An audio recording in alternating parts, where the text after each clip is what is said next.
Yeah, get it right. Get it tight.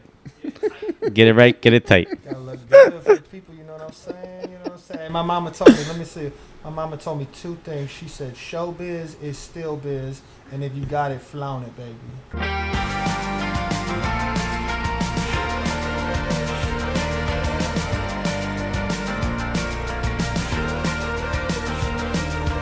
All right, intern squad, take 37. I just had deja vu.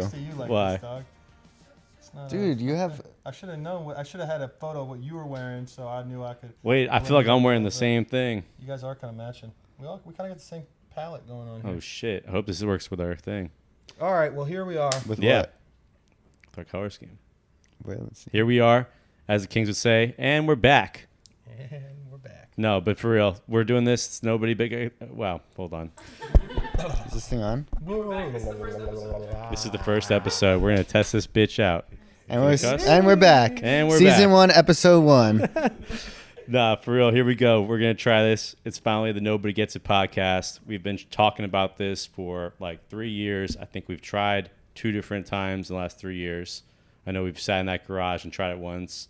I feel like we've done other things with Mitch, but we're actually going to do this now, and I'm happy that we got 3 of the 4 founders right here of Nobody Gets It, that we all came together and put this together. So yeah, I don't know. The whole setting for this I want to be is just a casual convo. I mean, we always have people coming in this house, whether they're our artists, whether they're the agent was just here a minute ago, managers are coming through. So the interns this summer like we should make this a podcast. And, people that are going to be coming on are all sorts of people we deal with. But I'm happy that we're all 3 doing this right now. Here we are. Thanks for having me. Yeah. How's your mic sound? Collin, check your mic. Check 1, 2. Testing.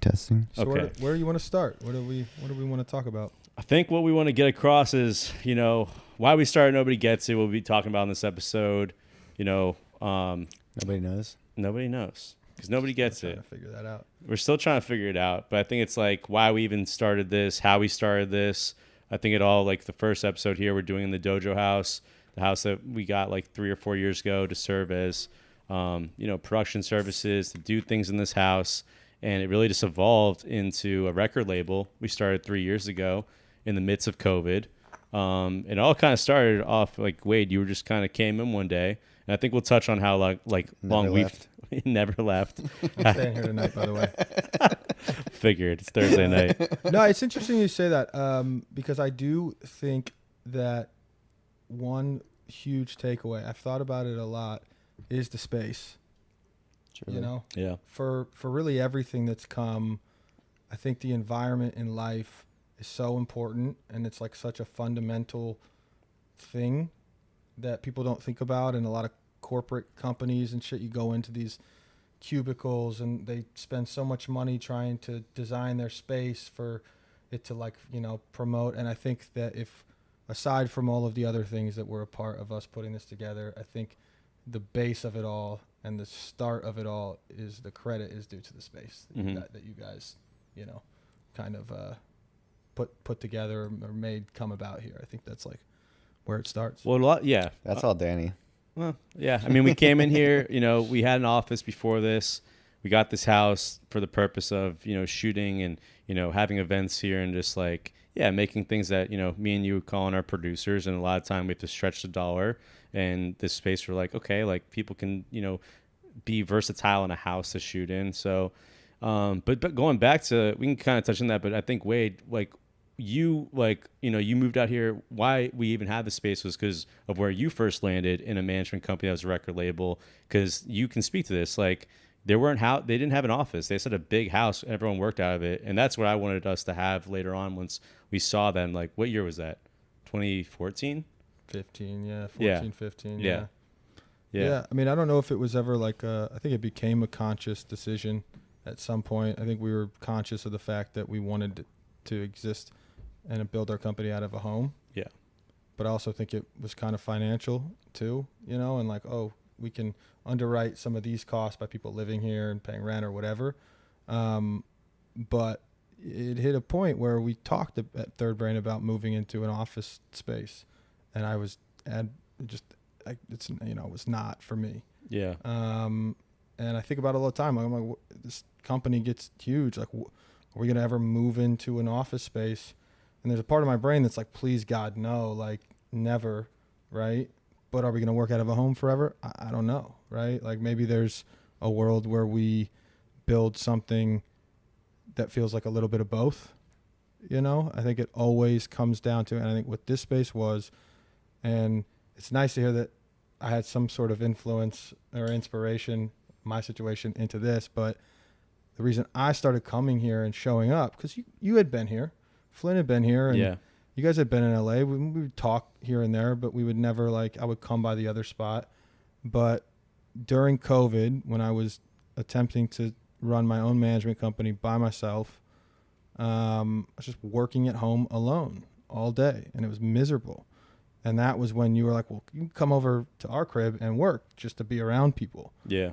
And when I first came here, literally never left, the space. I mean, it was the space that was like above probably everything. That was just, it felt good. I wanted to be here. It felt creative. I loved that there were artists coming in and out, editors, Jacob sitting at the computer, and it was the space really was what brought me a lot of what I needed in that moment in time in life. Yeah. And honestly, actually, to the point now I think about it was, it first started out as me and David in May 2019, and it was just the two of us. And I think there was an artist living in that back room for a minute that David was managing. But to Collin, I remember in January, 2020, you were heavy, starting to become elevating your producer career. I think it was Andrew Sandler's Justin Bieber dance videos. But you weren't living here, but you didn't leave that table. Yeah. You were working here all day and night. I know, it's the same thing. I was just thinking that. And then eventually you're like, yo, can I move? I want to move in. And me and David loved you as a homie, and we're like, yeah, for sure. And then I think you moved in gets the Kita. Yeah. Where's Kita at? The little dog. She's right yeah, there. And dude, March 1st, you moved in March 1st. And we're like, okay, cool, we got this roommate. And I think March 3rd, I come home, there's this little white dog running around that couch over there. It's like, oh yeah, she's with me too. We got a dog now. And yeah, Kita's become the dojo dog. That's so funny. But but I mean, it's funny how this house had that energy to bring people to work together and kind of never left. And then COVID happened, and we were bunked up for a freaking month out in the Zen den. Yeah, fucking 50 days straight. Yeah. Just binge watching movies. Yeah, I forget what we were watching a lot. Tiger King. I forget what else we watched a lot of. A lot of 90s rom-coms, I feel like. Yeah, I have 1,000 movies, and a lot of them are rom-coms. Yeah. And then it was April 2020, Wade, to pick up where you left off, you started coming over again more. And obviously we've known each other, we've known each other for 15 years now. It's a long fucking time. That is crazy. You've always been the person, whether it's conscious for you or not. Even in college, I didn't obviously know you before that, but in college, you've always cultivated the space. You had the big house in College Park that I think nobody even thought Destiny it could Lane. be rented. Danny had this house in college where it's a bunch of split level, just ransacky college homes, and then at the end of this road in our neighborhood, there was kind of back into the woods a little bit. It was just bigger house, 2 stories, big backyard and everything. And I think I don't know if anybody ever thought about trying to rent that house. I think it was just kind of it was the first time this guy ever rented college kids. Yeah. $950 for 4 bedrooms. It was crazy. Jesus. Dude, But Myrtle Beach, Conway, South Carolina. Oh I was at that house all the time too. Yeah. You've always found the space that, it's nice having the backyard and the trees surrounding us. So we could, it was very secluded. Smoke some weed in South Carolina where they would cut your hands off for it. So this is 2008 to give context, or 2009 to give context. Yeah. And then. I mean, I just remember when I started coming here, it was fun to be around people in COVID. It was fun to be in a space where, quite frankly, everyone else felt like they had the same absurd work ethic, and it wasn't weird to be up at 1:30 in the morning working and someone come in and be like, what are you doing? You should go to bed. It was everyone was like, oh yeah, that's yeah. I'm fucking grinding too. It was contagious. kind of feeling. And then the going around. conversation. I think that's like what Yeah. a great space also provides is like this table is fantastic. The openness of the house, just Sunsets. the sunsets are Yeah. beautiful. But I think what led to this, what we're doing now is the conversation. Yeah. Just kind of sitting there and shooting the shit, and you being curious about, the music side of the business, and me being a little bit of a, especially at that time, angry at the business and the major label structure and deal structure, and wanting to just express it to anybody that would listen. And there was like a point where I was just like, I feel like I was ripping on labels and talking about the future of this business and what was interesting and culture and this and that. And you were like, well, why don't we just make our own? And I was like, well, yeah, that sounds like a cool idea. That never really hit me. Yeah, I think also on that, I think there was a band that was approaching you to manage, and I think you were at a funky place of like thinking about managing another act from like the thing, but they had a killer song. You're like, this song rips though. Yes and no. That was yes and no. No? We decided to start the label before I listened to that song. Okay, That was what went on. got you. I was saying management's a terrible business. Yeah. You build these companies with artists, and you don't have any long-term hold or investment in their project. Yeah. And, especially personally, I love development. I love finding artists I'm just passionate about, ground zero. We're not chasing TikTok acts or anything like that, and building it. That fills me up. And when you do that, you spend 2 years at least, you don't make any money.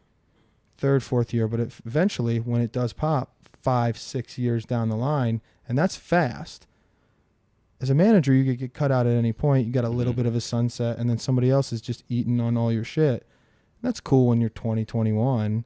But when you think about in your 30s and growing, having a family and things, like it's not possible. It's like that's a dream world for someone who's thinking about that. And so my piece was, if I'm helping and we're helping artists develop from day one, it should be a mutual sort of business. We should, even if they cut us out or if they want to go somewhere else, or the scenario at some point calls for something different, because that happens. And it's important that this business always builds environments for artists to be comfortable and have the ability for things to change and for them to move, I think, top to bottom.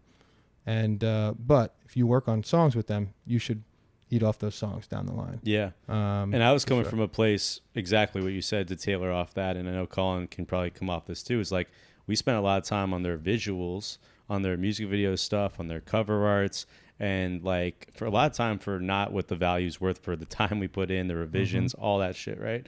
So we were coming from a place where me and Collin, like we've been doing a lot with different artists at that point, sometimes 3 or 4 off their album project. You feel really invested with them, but you're only invested at the end of the day for a check for your labor, like nothing else afterwards. When your video could go super viral. Dude, you video, made it happen at a fraction of the cost that it was supposed to. You don't have a percentage of those residuals of that video you're putting and on. you guys are taking risks too sometimes. Oh, yeah. Right? We've Something had goes some wrong in the risky visual, shit. you lose something, this, that. Yeah. It's money out of your pocket, right? Yeah. But and in any other business, if you're taking a risk of that nature, you're invested in a long-term business. Yeah. Yeah, it was a perfect storm, honestly. Like, yeah, it was like you that guys was where we were feeling coming that from. way, and also like obviously loving the creative Yeah, we still loved side it. of things with artists, and Yeah. saying, I wish it wasn't just one video and then move on. Right. I want to be, you mentioned, you were like, I want to be a longer partner in developing the visual element for artists. And then seeing that we had all of this equipment here that you've,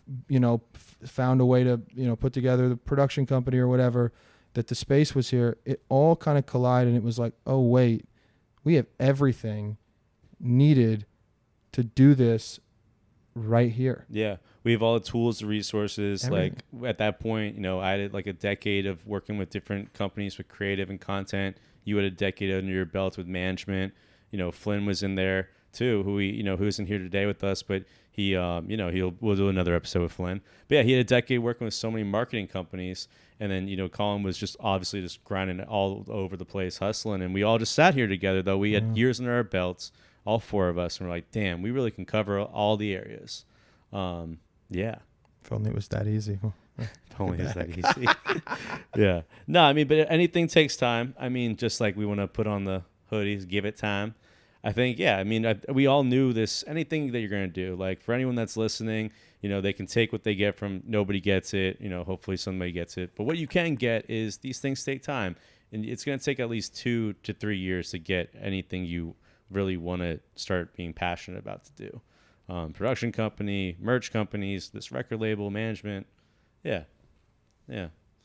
But I think we're now in year 3 and we've definitely changed our model. I mean, like going back into it, like we saw maybe there's an easier way to do.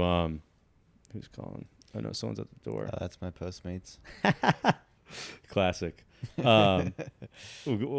someone wants to get his Postmates, nice. Gracias. I love breaking the fourth wall too. That's the thing so I'm actually kind of happy that we're doing this podcast now, and I've done like a few last week. This will be the opposite of the first one. But I like the breaking the fourth wall. Yeah, This me podcast too. is going to be different. Can't take it too seriously. It's No, I don't want this to be serious at all. This whole, I'm glad because we're going to touch on this. Like the whole point of this podcast is to have all these people that we work with as an artist, directors, had a few directors on already, had our artists on already, managers, people in the record label, just telling stories about what people don't get because like people always ask all 3 of us like what we're doing, especially we're all from the East Coast. It's not their Jersey. Typical, shout out Jersey. No nepotism here in this group. I don't know what that means. You know what nepotism means? That means your family worked in entertainment and waltzed you in. Oh, no, definitely not. Yeah. We're from Virginia, New Jersey. Flynn's from Maryland. Different breed out here to figure it out. And people back on the East Coast are like, we don't really get what you do. Like, music. At least my parents and family were like that for a long time. They're like, he's just like a videographer, I think. Like he's like shooting people and stuff. Like videos was. Yeah. And then finally they're like, oh shit, you're doing like those commercials. They're like, you'll probably show them stuff. I was like, you're a producer. They're like, what? Yeah. They're like, what are you producing? Like, oh, you make music? Yeah. A lot of people think we're music producers, which we'll run with it, The IRS Fuck does. it. I'm like, my accountant does. I'm like, guys, come on. Yeah. No, but I'm excited everything we have on the foreground. But kind of going back, I mean, we started this company to do, singles. We were trying to work singles. We realized though, you definitely need. We started because we had to work singles. I think at first. Yeah. It was like time and place. I think that's really important to talk about, right? Like, Go ahead. It with was that. COVID. Yeah. So there was no touring, right? Yeah. There was very little like industry meetings going on, no physical activations in real life. We were getting a lot of jobs that me and Collin would do like rooftop videos for like the Ellen show or like James Corden. And those would be Weird the things time. that we were doing like music video wise. TikTok was on the come up. Yeah. But people still weren't paying that much attention to it. And we said, you know what? We're really good at the internet. There's nothing else that we can work right now. We sit in this house for 20 hours straight a day. Let's sign some singles. Let's give ourselves a chance to take some crazy shots on the internet. And we also had to sign singles because even though we've all independently built successful businesses for ourselves out here as a unified and record label for the first time, we felt like we had to earn that trust. Definitely. Prove to ourselves. I'm really proud that we didn't try to go too fast. It took us some time to figure out how we flow as a unit, all of the little pockets of this business, accounting, this, that, deal structures, and learn it all. And then we learned that singles weren't the best method because everyone expects the world of you for one song versus 20. And I think then it came back to at least what I know inside of me is of interest, and I think we could have more conversations as a unit about this. But what the long-term dream is for this record label, and for me, I've always dreamed of having a record label that was really impactful in culture, and I've never felt the need to be major in any way, like have just an absurd amount of artists, but be really impactful with the ones that we do have. And I think we're leaning into that and doing longer projects, not signing and over-signing too much stuff, and putting a lot of attention to detail and a lot of thought and craft into the projects that we are working, that we're able to put that kind of thought into because of all 4 of our different kind of approaches and experiences. Yeah. You know, like the way that to make a video and not go spend a whole boatload of money takes a great idea, takes people that understand it like you guys to know where you can cut costs and where you can't cut costs in order to make sure the product's great. Like, we're kind of coming around on ourselves, and we've got this model now, I think, and we know that what we're doing here works. Yeah. I'll admit, at first, like when we did kind of pivot to the, not the singles model or trying to do them, we were like, I think, like we should do projects and we should do EPs and albums. Like I was just thinking like, quantity of like how many per year our catalog can keep growing, right? Because at one point we're like, man, like, 3 years from now we're going to have 100 songs in our catalog and they're going to be super streaming and someone's going to look at us and want to buy us out. That was like one lane we kind of were like steering down for a while at the very beginning. But I'm glad we didn't stick to that because I'm glad it's not about the quantity. It is about the quality. It's about the people we're developing from scratch. Or not from scratch, but you know what I'm saying. From scratch, yes. Yeah. And I want to go, yeah. Yes. Dude, I mean, like we've all pivoted to one of our favorite bands and we're not biased to their music. Krooked Kings are our guys. They're like our marquee products at the moment of our label and almost our focus point of our management. But I'm so happy how we've developed with them and grown with them as well as a unit because they sat over there in the other living room and, came here in September 2020 and it was amazing. I remember we sat with them and they were just like, this is the funny thing because they came here and they're like, oh man, we're in this like record label house and holy crap, like this big record label. And we're just like looking at ourselves like swallowing like, damn, we better show up. Like we better like prove ourselves. I feel like we had this little like, oh shit, we got to prove ourselves. But I remember they stayed here and then we made them play in the backyard for our friends. Yeah. It was terrible. Yeah, that was probably their third time. They just added Quinn. It's not good. To see where they've come from that back, and they'll admit it too, from our backyard to there. But going up, fast forward like 5 months, we develop a project with them, an EP, and all three of us and Flynn and them and the producer, we took half that money that we got from our distro and went and got an amazing house in Utah and had like a retreat, like a company retreat with them. And they recorded the music. We brought Andrew, the producer, out there. And it was just an amazing, that was honestly, amazing. Yeah, it was an amazing time. Like we were right outside Zion and we were there for a week and all of us went there. And that was just like, that to me was when I felt like, okay, we really got something here. Like that we all committed to do this with them. That was a fun trip. Andrew was like the drill sergeant upstairs. It was perfect. It was so good. It was good. We have a lot of good videos and Polaroids of that week. And we were there for a week and they knocked out every day. They knocked out a song. We saw they proved their work ethic. Like before that, like we just weren't completely, like we loved it. We knew it was 96 Super. You found that song. Did you find that song? 96 Super was the first one? I found the song, but I have to give credit in all ways to this kid named David.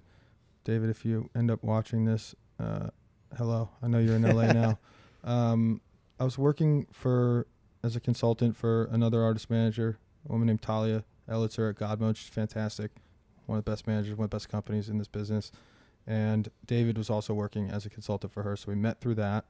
And I had told David kind of the vision for what we were trying to create and what sonically was of interest to us, alternative music, things that were reminiscent of the 90s but true to today. And out of nowhere, he broke this huge TikTok video towards his Spotify playlists. And overnight, everyone was sending him music. And he called me one day and he's like, dude, I have this band that sent me this song and I feel like you would really like it. And I listened to it and it stopped me in my tracks and it was slow and brooding and for no other reason besides just the way it made me felt. It didn't raise its hand, and I brought it to you guys and I remember you guys being like, are you sure? Yeah, Yeah. It Okay, gave me Wade. Like Chasing Cars, Snow Patrol vibes. That's what it which felt wasn't like. terrible, That's but what it it was just felt like like that to was the mellowness it had to it. But you were like, no, there's something here. And that's why I feel really lucky to for you guys to trust me on the music side because that's what I love. There's a lot of things I do myself that I don't love. Like I love the music and developing stuff and also being surrounded by people who are willing to support things that might not punch you in the face right off the bat. Because I think that the world needs music that way. And yeah, 96 Super was a song. And we reached out, got in touch. We signed a single, and we signed an EP with them. And slowly but surely, like, we've bled out of our eyeballs for this band for the last 3 years and done whatever is necessary at any point. Literally whatever's necessary. Yeah. But we feel good with that. I mean, at the end of the Had to. day, it feels good with them. Like, everything they've grown, and we're sitting here, right now, it's the end of July. This will come out soon. But, like, they have a big-ass tour in the fall, 40 cities in America, some other amazing stuff coming after that. But, like, it's just amazing to see the growth from them sitting on the couch in September 2020 to fast forward 3 years. And they're on September 2023. They're on a bright yellow tour bus. Shout out to the Bumblebee bus. Did you see the picture of that bus? Oh, yeah. So funny. There's no better feeling in the world than that. Yeah. In my opinion, there's no better feeling, maybe a few better feelings, but there's few better feelings. And that is what keeps me in this business, is believing in something, setting out with an artist. They're taking a massive risk, artists are, like teaming up, doing it, working through all the lulls. It's not always immediately validating. It's rarely immediately validating in the first 2 years. And just continuing to put one foot in front of the other and get better. And it's been the perfect storm from a team perspective with this band. It's been the perfect storm from a trust perspective with this band. And an ego perspective with this band all around, to where it's honest in the middle. We all know who's great at what. We all respect each other's areas. Them with the music, we never push them, to make anything or put anything out that they're not fans of, even if we love it. They trust us wholeheartedly in marketing, in videos, to the extent where you're like, all you got to say to them is, hey, I have this vision for this video of a woman pregnant in a car, and that's it. That's all you got to say to them for carbon monoxide. They're like, yeah, fuck yeah, we love it. Well, tell us where to, if we need to show up. You're like, no, you don't even need to show up. And they were cool with that. They liked the whole, like, just taking a shot at different narratives without them. But that trust is crazy. Yeah. That's not that, that. No, people not. You don't get that a lot. That in the middle is like, it's aside from them being great and making great music, which cannot go unsaid. The trust in the middle of it all, and just continuing to let it flow and let everybody contribute from their own point of inspiration to this project, is why it's so special, and why I think that it's going to be very hard to stop the Krooked Kings train. Yeah, no, I agree. And I like, they're, at the end of the day too, like, yeah, they're, our clients, we're their, management team, their label team, but they're still like our friends, and they'll tell everyone when they're drunk how much we're their friends. Like, they're so funny with that. But I like, Collin, you even will go out to Utah on a snowboard with them. Hell like, yeah. Yeah. Shred. Yeah. No, I feel like we have something really special we found with them. It kind of came super organically. 10 years ago I moved here. I would never think I'd be doing this with a music label or an artist, but it's been one of the most rewarding processes it's been. Now I should think about that. 10 years I've been here now. You moved out 10 years ago too, right, Wade? 10? Yeah, 20? Just past my 10th anniversary. Yeah. COVID, just 3 years out the window. I know. July 7th, 2013 is when I moved here. Working in a Mark Cuban startup. Yeah. Was that the first before Jake? Yeah. Yeah. It was a trip. Yeah. Good time. Like, good homies. First time in my career or ever in my life, I felt like I was working. Like, younger people were like doing dope stuff, working hard, having vision. I remember that exposure. Yeah. Collin, what was your first job when you moved out? When did you move out here? I moved out here in 2017. What was the first? Did you go right into production?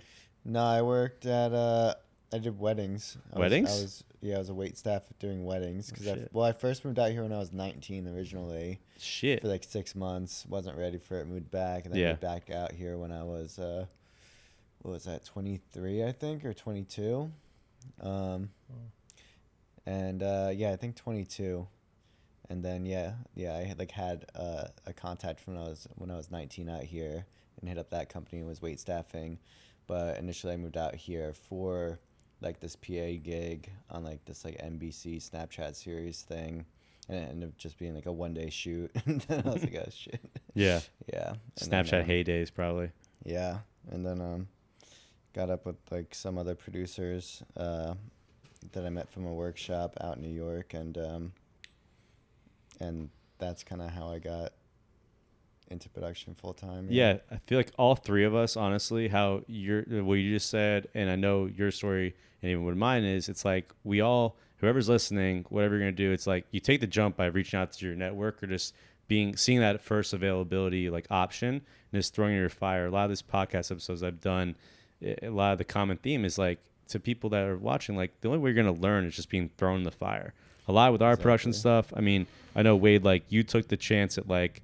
I remember Jake, was one of the first guys you worked with, but I think you can elaborate. But there's a Facebook post, and you're just like, I'm coming. Like, we just take the chance to just go, just fucking jump. Yeah. And you just learn. Yeah. I think, I don't know if you guys, when you started, worked like under, like really credible, like people or not, kind of like mentor style, or you just kind of were in the mix as like off the bat on your own. But for me, I moved out here with barely any money, college dropout, degenerate, had no idea what I wanted to do with my life. I got in a lot of trouble on the East Coast. And I came out here and I took a internship, ran out of money, called my sister who from college on the East Coast, ordered me a pizza to my house, and I started rationing pizza slices. And I was just like, I need to get a job. I need to get something that pays me money. Waiting tables has always been, I waited tables for like 7 years of my life, and I really enjoyed it. And it was an easy way to put cash in my pocket. I was like, Wade, go wait tables. But I was on Facebook this one day, and there was a post that said, need an intern for 2 weeks for Cruella's album launch. And in all caps, it said, must be LA based. And if I ever write a book, the book will be called Must Be LA Based, because that was like the moment in my life where I look back and it's like the key turn. If I wouldn't have called that day, I don't know what would be going on right now. Hopefully I'd be doing something else cool or somewhere else. But my brain was like, you can't be another intern, can't work for free, go get another job, like you're out of money, go get a job. But for some reason, I had seen Must Be LA Based so many times from running the blog in Richmond. And I always in my heart been like, dang, I wish I was in LA and I could take that. Dang, I wish I was in LA and I could take that. Dang. And this was the first time I saw it when I was in LA. Yeah. And I hit him up. It was like 7 minutes after he posted it. I hit him up. Yeah, like so quick. Like, hey, can I meet? He's like, when can you meet? I'm like, I'll meet right now, whatever you want. It's like, meet me in Hollywood tonight. I'd never been to Hollywood. I was riding a children's bike that I was borrowing from somebody back and forth. What color was that children's bike? It was like gray and red. And I had no money to do the bus fare anymore because I was living in Westwood, UCLA men's tennis house, riding a children's bike to Venice every day for work, sweating so bad on the way there. And then I would come back and I'd put the children's bike right back in the little bush that in front of the like. And they never know. They never said anything. I just was like, look, I'm not stealing it. This is truly, I'm just trying to yeah, I'm just do better, man. I'm pay you back. I used to think in those moments, like, man, if this is what like gets me locked up for a petty crime here in California, like when I'm just trying to keep my life, do the right thing, like that's going to be a trip. Yeah. But anyways, so I leave the office that day. Okay. I'm like, I gotta go. Go back to my house, put on a collared shirt, print out my resume. I was like trying to figure out, like asking the girls next door, you guys got a printer? Print out my resume, get on my bike. And I had never been on public trans, never been to Hollywood, never know how to get there. Couldn't get an Uber or anything. I don't even know if Uber was a thing at that point. Maybe it was new, but didn't have the money. So I got the bus. The bus driver had to get out of the bus and show me how to put my bike up on the rack because I'd never done that. Drives me to Hollywood. I meet him at 8 o'clock that night. He's like, what did you bring your resume for? I'm like, I don't know, dude. I figured I need a resume. Like I spent like 2 hours doctoring this thing up. There might be a few lies in this. He's like, also, did you wear that collared shirt for me? I'm like, yes, I did. He's like, all right, well, take your collared shirt off. You're sweating. And we had dinner and we just connected. And he was like, look, like, let's try this. When can you start? I was like, I'll be here in the morning. He's like, okay, I can't pay you for this 2 weeks. And I was like, okay. I was like, but can I just tell you, like, I'm broke. I need food. He's like, all right, I'll buy your food while you're on the job. Like, beautiful. That's all I need. And all of a sudden, 2 weeks turned into 4 weeks, turned into 2 months that I was working as unpaid intern. But he was buying my food, my breakfast, lunch, and dinner. And at that point, Corella was one of the 3 biggest dance groups in the world. Mm-hmm. You know, $8 million 2-year residency in Vegas. Alive was number 8 song at pop radio. So Yeah. the rivers were a-flowing. And I was eating amazing foods. I'm from the boonies of Virginia. I never had Thai. I never had pho. I never had ramen. Never had none of this. John and Binny's. I'm eating all this Plug. stuff, man. Yeah, like I'll never forget. Like I was my first crazy dinners with Corella. The first week, the second night, we go to dinner. Yeah. We go to dinner in West Hollywood at the thing that was a train. What was that? Hudson, right? Mm-hmm. And it was with crew. And we sit down, and I'm in my head the whole time. I'm thinking, like, please, I hope I don't split this bill. Like, I can't do this. In my head, I don't want to ask anybody. I was embarrassed. I didn't have no money. Yeah. But I was like, and then I was like, maybe I shouldn't order food just in case. And I was like, nah, fuck it, take the shot, Wade. So I ordered a bunch of food, and of course I wasn't paying that bill. But I like looked to my right, and it was E from Entourage sitting right to the right of me, like and I was like, Kevin this Connolly. and that was like a big piece of the idea of Hollywood. I'll never forget. I finished my dinner, go to slide out the booth. I look, we make eye contact with him, and I just put up my hand like this, and he gives me a pound it. I slide out. He pats me on my ass. Did he? Yeah. I think funny. he liked that I didn't like try to. Dude, yeah, no, I've had our friends like our buddies like Noah, I think this is like 2013. Yeah, I've seen him at a bar. I'm like, yo, E. And he did not like it. And then our buddy goes, yo, you got to call him by his name. It's Eric. I And just gave him a still little like pound getting his like character name. It's not E, bro. It's Eric. Like, no, it's Kevin Connolly, That's dude. hilarious. But long story Yeah. short, yeah, I mean, I think like, I think that people, if you want to get in this business, it's a sexy business. Everybody wants to be a part of it. There is no hierarchy to this, to entertainment. If you're hot, they want you. If you're not, they don't. And because of that, anyone can, you have to be willing to do things that people aren't. I think that the argument of don't work for free is a privileged argument, in my humble opinion. It's like, I believe that people that are affected by nepotism, whose parents were in this business, can have that argument. But for people like us who had to come out here and just find our fucking foot in, knowing that, believing enough in ourselves that we said, if we can get a toe in, right, that's enough. Yeah. And I was prepared to work for free for a year and just find a way to put the pieces together, because I knew at any moment it could all turn. And I ended up getting, 2.5 months in, 3 months in, getting the gig as the day-to-day for Corella. And kind of all of a sudden, like, I'm taking care of this dance group, and they were amazing. They made my experience incredible to get into this business, and as did everyone else that worked around me. But like, I was flying on private jets to Vegas, like no money in my bank account yet, but PJs, it was kind of crazy. And that is what opened my mind up to like management and everything. And then Jake, was who showed me what I knew about the internet that I didn't even know I knew. Yeah. And I was Constant student of the game, man. Yeah. Learning from people above us. Yeah, he was just like, dude, you know a lot about the internet running this blog. Like, let me explain this to you. And then he hired me as the first employee at Third Brain, head of digital at the time. And then first act we worked on was Zoo together, and that was a wild run. Faded. 4 months after dropping the first single, had one of the biggest songs in Australia, soon to be one of the biggest songs in the world. Yeah. Grammy nominated, faceless, anonymous producer. Yeah. No, the marketing scheme was Crazy. amazing. Then I saw Gallant perform one night, and it just stopped me. Just made me feel something special, and I dropped everything to work with him. And went on a crazy 4.5 year run around the world with him, selling out every show, getting phone calls on my personal cell phone from Elton John and saying hello, and just a trip. Like, hello, Wade, this is Elton, looking for Gallant. Okay. Yeah. Okay, Elton, hold on, let me get you. The Gallant stuff was cool. We definitely, even for me, that was some of my first opportunities in the music world that you gave me. I remember hopping in a car and going up to Sebastopol, California. That's the thing, dude. And it was just like, but making this shit. And the thing was, it's like, for Danny, for you specifically, history-wise, I know you're so common. That day you hit me and you were like, I want to come out and help you guys in this video. I'm like, I don't know if we got anything. You're like, I don't care. I'll shoot B-roll and do anything. I want to be around. And I'm like, okay, yeah, that's fucking great energy. Miles, Danny's gonna come shoot B-roll. Great. We could use somebody to shoot B-roll. Turns out Danny comes out, he's shooting B-roll. We needed an extra person to hold a hose on the car for the rain. So Danny's holding the hose in one hand, got the camera on the other one, right?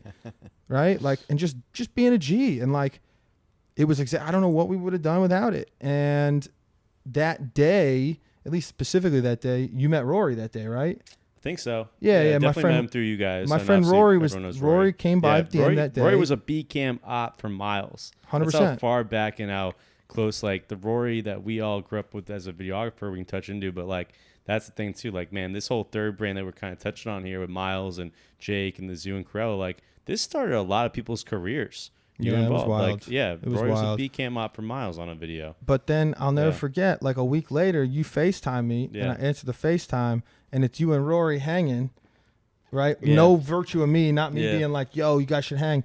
And I think you just said the same thing to him that day where you were like, yo, I know you do, but I'll come out. I'll just do whatever. I'll hold the camera. I'll change your battery, whatever you need. Yeah.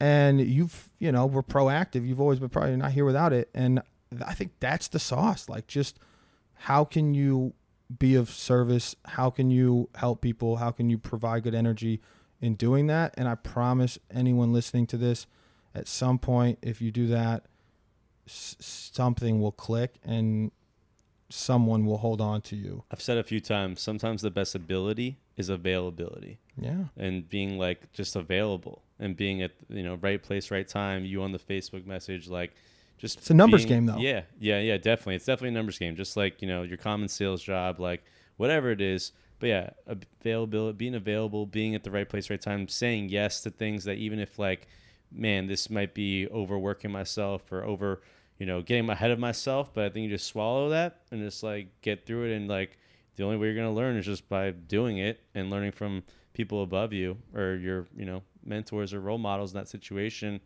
Everyone starts somewhere and everyone tries somewhere, like three of us all have, just with people. Yeah. And then you leverage it. You leverage it. You leverage your free work. If you're going to do free work, leverage the shit out of it, please. Yeah.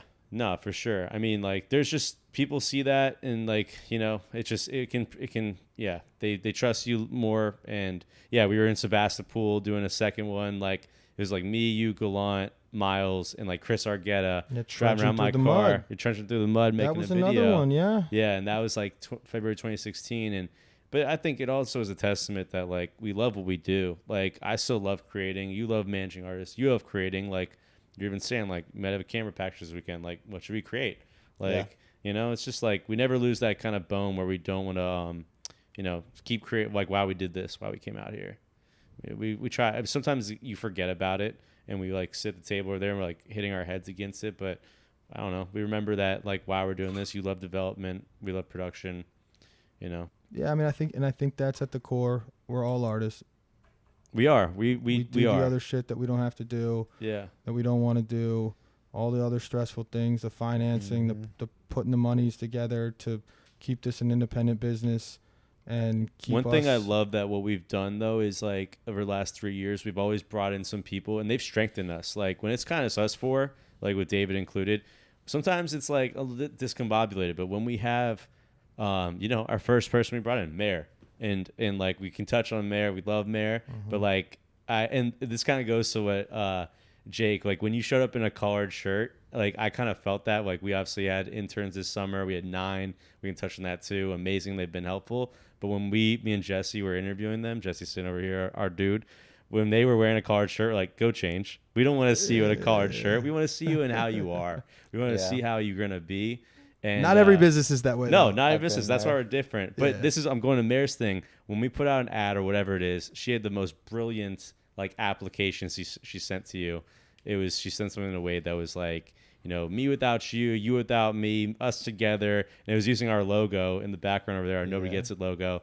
And she learned basic Photoshop. So good. But all of a sudden it was like, that's going to stand out to people like us. I think other companies as well, to anyone that's listening to this, like what's going to make you stand out and be you, like be you. Really, they don't want to see a robotic version. Have a ridiculous idea. Yeah. Put the ridiculous idea out there. If someone doesn't like it, fuck them. Yeah. Honestly, they're not right at all for you, and that's okay. Sometimes that's not the case. Sometimes, like even artists, if you're sending your music to managers and everything, don't get down on people not liking it. Like, maybe make sure it's good. Or even not first. responding the first time too. It's persistency. You've always told me that too. Like even like before it kind of started, it's like you just stay like hitting the top of the inbox. Like, hey, we just did this. Hopefully talk to you soon. Or like, hey, Top just of catching mind up. theory is what luck I define luck as top of mind theory. Yeah. You Sometimes, especially in this entertainment business with the people we deal with, like sometimes like there's so much going on. Like even the stuff like you going on or we're going on. Like I can think of 4 things I got in my head right now. You probably the same thing going on. A lot of time it's like right now you're thinking of a DP you probably just worked with more than a DP you really might want to work with because this guy has killed it for me. Right there. Point being, it's just like they're top of the mind, and we gotta stay like persistent in the pursuit in this kind of like hustle. Yeah. Yeah. But yeah, no, going back to the mayor stuff was like, I love that we keep bringing people in and we're developing Been people. huge. Yeah, Yeah. like they're developing us, but we're also developing with them. Yeah, ride or die for those people. And then too. they come stay around. We never like cancel their emails. Like they still come around to all the shows. They're Still all on the group they're still chats. on the group chats. Like she's the crooked queen of the group chat. And Mayor, there's been Liz, there's been Lucas who's developed into his own. And then now we have 9 incredible interns this summer that have pushed me into this seat of the podcasting, you guys into here too. Gotten so many cool people coming, but I don't know. What the point being is like I love that we're giving back to the next kind of generation, bringing them in, giving them titles, giving them emails, saying, "Here's the keys, go." treating them like people. Yeah, like we have one of our interns Hopefully. just completely started. Noah. Yeah, hopefully. Yeah. Noah. Noah. We have them like they all just kind of run with their thing. They've all kind of found it too. Like we're now a month in, and they've all found what they're kind of good at or they want to do. And we're just like, yeah, go. Here's the account. Go do what you want. Or here's the the podcast. Like how do we want to do it? So just giving the keys and drive. Yeah, I like that there's active projects that like we're involved in a or the process with everyone. That's all that there is. It's like the results, who knows? In anything. Doesn't matter. As long as we're trying. Yeah. Being consistent is the thing. And as long as you're trying, you're doing something more than a lot of people do. Putting action to it, I think that's what's important. And it's just trial and error at the end of the day. What's going to work and what's not. I mean, nobody gets it. There's our point. A lot of failure goes into no one ever props their failures up. No one's ever putting their failures on a resume. That's what I have to remember. I want to be different I want us to talk about those things. Like I want to be, honest with as a company. I want to be honest as, I think it's tight to talk about the shit that hasn't worked. I think it's tight to talk about, we're really open, in my opinion, with our challenges, even as a executive group, right? Like, and I hope we never change, right? Like there's this whole idea, you keep that to there's some things that the 4 of us, but like for the most part, like whether it's, the financial challenges We're of transparent. running a company like this and where things are coming from, because we want to maintain control and build it to a world where we have leverage in a deal and we can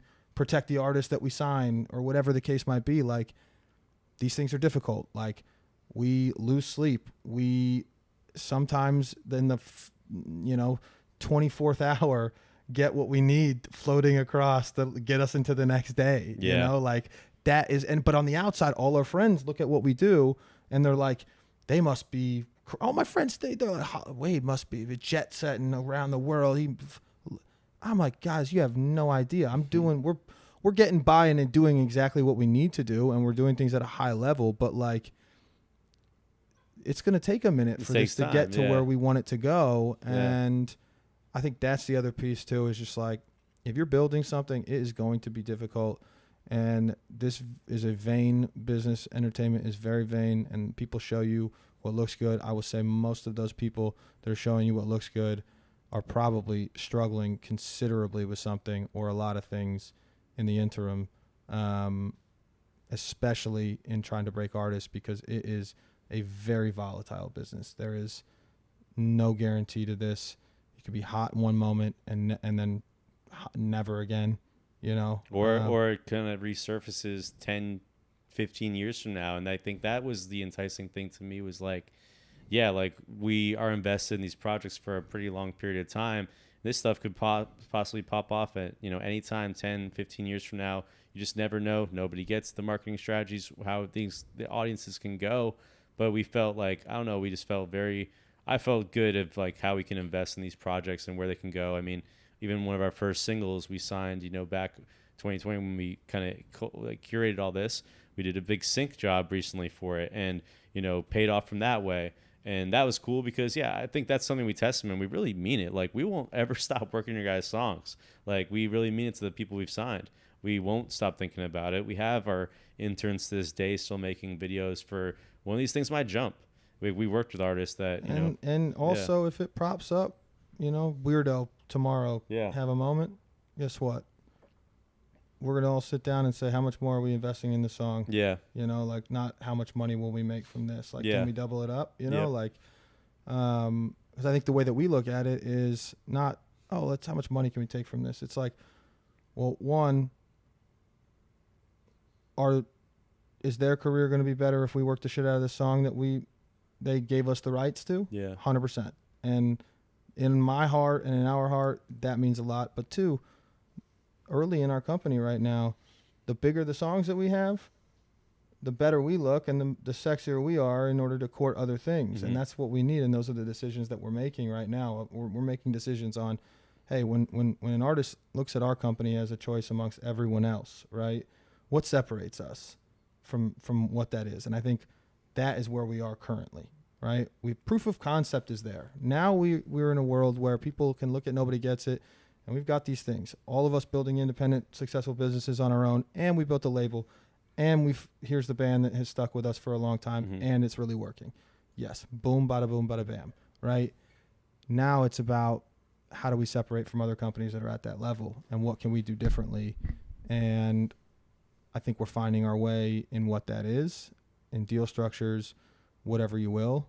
I also think we're implementing some really cool like revenue streams. I mean, this right here is something we hope that will pick up its own legs, and we'll use it as a promotional tool for our artists, but also any other artists out there to come on here and talk about your song or your project or your music video, and really like use these things there. But yeah, also at that point, like we built this playlist. We have a playlist that we operate for the last 3 years, and it's like one of the most like, that's not a Spotify editorial, but it's one of the most like captivating, hyper niche focused genre playlists out there that people are wanting to get on and like hitting us up on the daily to be on. But it's and then we have an Instagram account that's sort of like a niche account as well for this. But like we're figuring out ways that like we can have these like curated, almost like third party venture things that can bring into the company, and we can, they're like a research and development tool. They're also like an A&R tool as well. Big time. We didn't see that coming. Yeah. We built it to say, we built these things to say we have the knowledge. Yeah. Flynn here, you guys on the video side, editing side, and like running ads. Like Flynn knowing the ads, me spending a lot of deep time on the music and stuff like that. You guys, having all the editing software and things like that. Like, okay, yeah, we could build these things. And it was really like, how do we build that first level to where we control it? Not editorial people that do playlist or, not other people. How do we control, if we believe in a song and we put a song out, how do we put it in a world where it gets that first step at least, and people are paying attention to it, retaining fans, building good algorithmic things, whatever you will.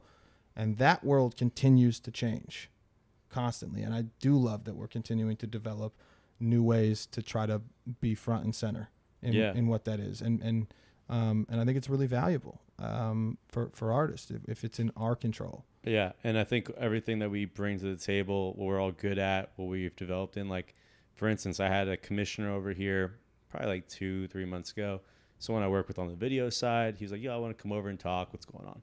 We're sitting there, and he's like, yeah, I know what you're doing with like Dodra, the production company, but I want to talk about Nobody Gets It right now, because what you guys have in all the areas of, like the label services, you're doing creative services, A&R, music production, marketing, management, like you're like, there's like this like, blue chip caliber, like 5-star thing happening here in this house. This guy's telling me, he's like, something's happening here that a lot of labels are starting to take notice at and want to have a unit like your guys' selves. And it just opened my eyes. I'm like, damn, like when you put it, when he laid this out for me, like I was like, wow, that's interesting you say that, because we've always had aspirations of maybe doing something in the bigger terms with them. But like, there's labels out there, like people like us. There's other companies like us out here that are doing this, and their labels are paying attention. Like they're like, this might be the new thing that's happening here with people doing this whole like, we're doing 3. Yeah. Labels aren't developing artists No, because it's not a good business. Yeah. Like for them. They're publicly traded. They have to report to their shareholders, right? And then the presidents of those companies who are hired by the owners or whoever, and are in their tenure, the only way that they look good, right, for the most part, is on their numbers at the end of the year. Now, there's a couple handful, maybe one or two major record labels that I think define success for their executives differently. I think those are the ones that are winning. And that's also why deal structure is very difficult to change and be more favorable to artists, because if that changes, it changes across the board, and then that inevitably tanks for a short period of time revenue, where I actually believe it would long-term make it more for them, but they're scared of that short-term, right? Yeah. But also, development is hard. It's risky, and it is one that takes a lot of commitment for a long period of time. And when you're a major record label, different. The things that are difficult for us here, right? Our challenges are also our edge. Mm-hmm. Having this house.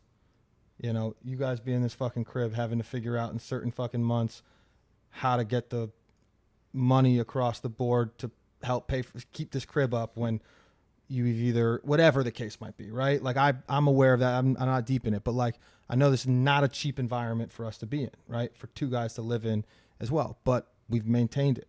And what is that? Oh, Krooked Kings coming to town. They can sleep all on the fucking couch. We have a space. Not only can they sleep on the couch, we don't have to pay for hotels.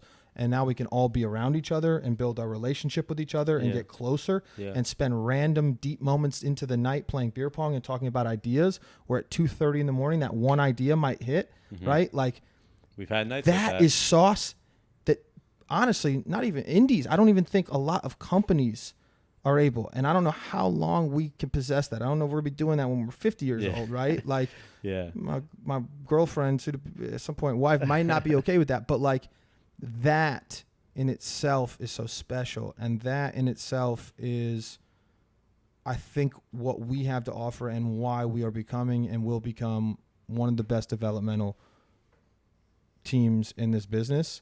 And additionally, people go around about this shit in different ways. People are really good on the internet at breaking songs and things like that. I'm happy that we've chosen to break talent and brands and long-term artist projects in our incubator. And man.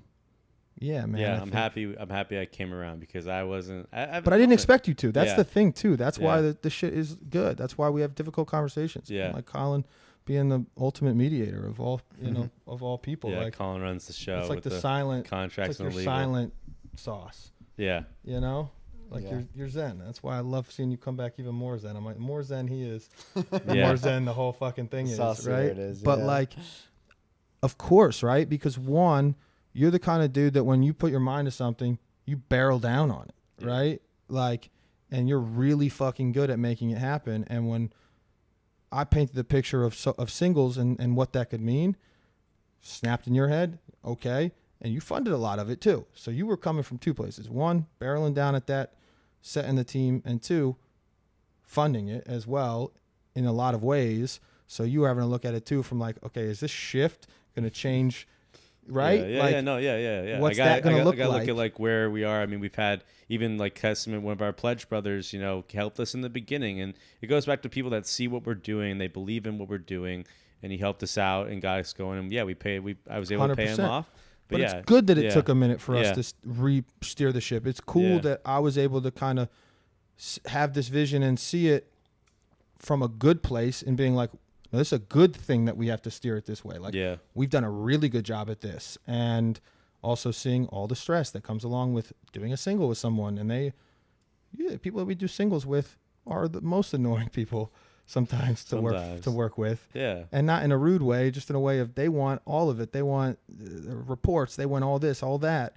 And also knowing how difficult it is each time you meet a new band or a new artist, that relationship, that trust, to create that trust takes it out of you sometimes. And it's like, I'd just rather keep working with artists. And then that, in my brain, I look back and I'm like, oh, this is why there's a lot of options in major record label deals. Now it makes sense. Now I can't be as angry at the man, right? problem is major record labels can shelve you and aren't going to give you the attention to detail, but we are. So now that's why we justify putting options in deals. Yeah. My things that, like, look, I'm happy we're doing this finally. I know it took a lot to you guys to do this. On the flip side, the interns have made me do this, and I'm really happy they did, because the conversations that are coming out of them are really fucking awesome, even this one we just had. My last thing I just want to ask is, because I think we touched on it, like what nobody gets about how we've gotten here, what this job is, but also, like, I guess more importantly for us as the founders and partners, like, where do you want to see, like, what do we see our future hold in front of us? You know, I think we touched on it a lot, like how we want to see our company to be, but like, yeah, I just want to go off of that. And Collin, you're going to start us off. So what do you aspire us to keep building towards? What is it nobody gets about this hardship of this company or anything we've done up to this point? Set us off. Say just tastefulness. Yeah. Overall. Like, I think, well, I feel like we're one of the most tasteful record labels out there. I think that's what really separates us apart, and we have the tool set and the ability and the balance to keep it that way.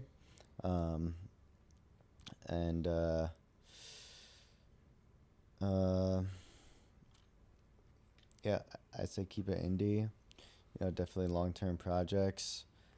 Even if it's not developing acts from the ground up, like definitely developing them long term. Yeah, we were talking about it like the other week or something. Like, I think that's our next step too, is like we don't need to like prove ourselves to like establish acts from the ground up. Like, we now can like go into a person that has an established like touring or merch or streaming. Like, we have all the pieces, the resources where we're seeing it. We're already seeing it. There's people we're talking to right now. We won't say to jinx anything, but like we're seeing that, oh shit, we can be valuable to these people.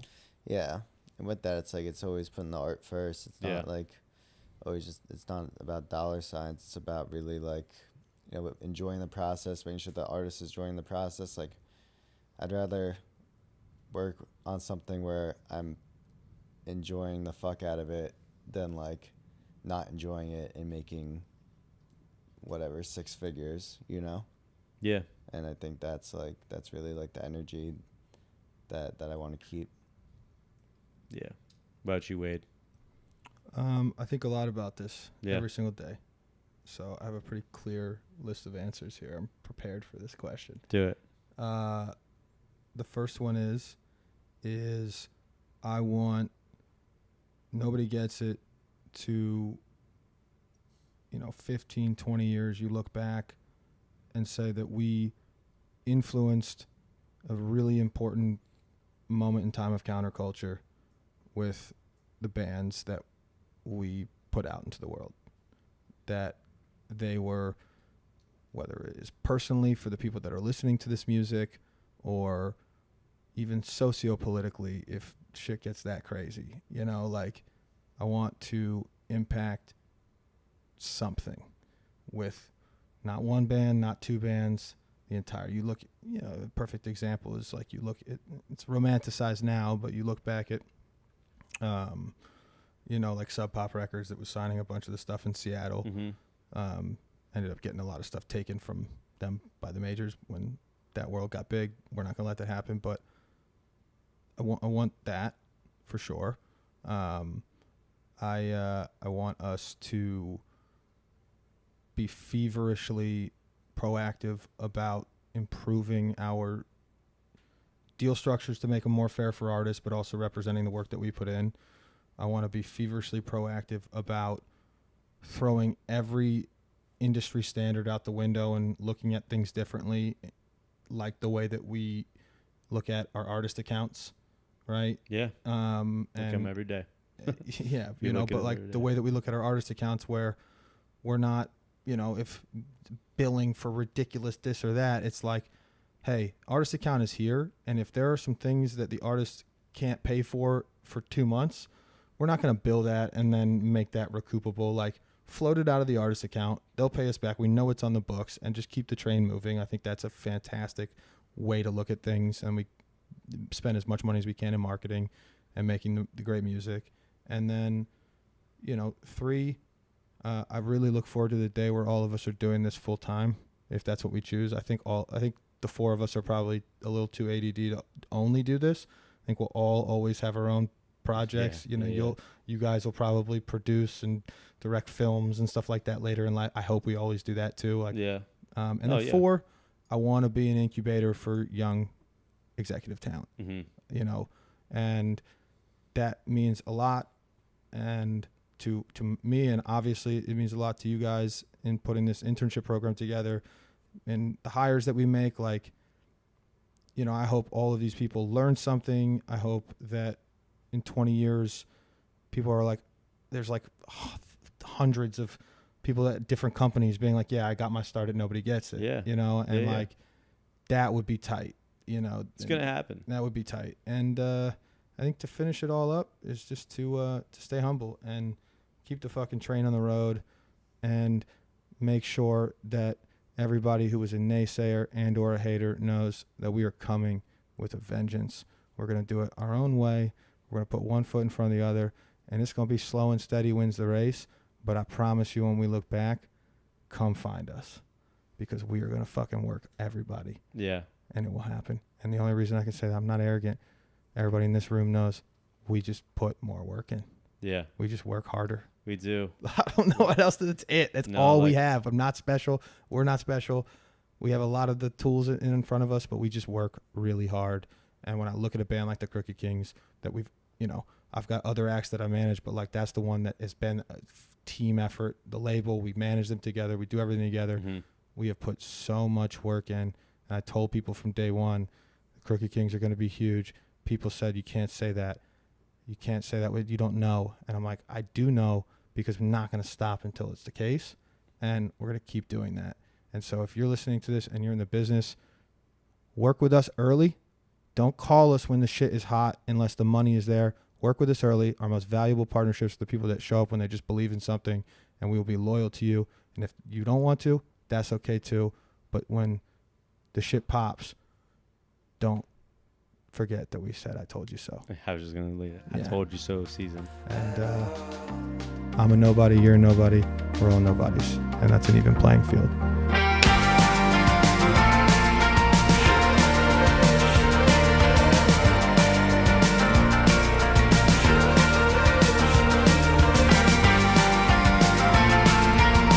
Like you're in this eternity of just sound in your own little head.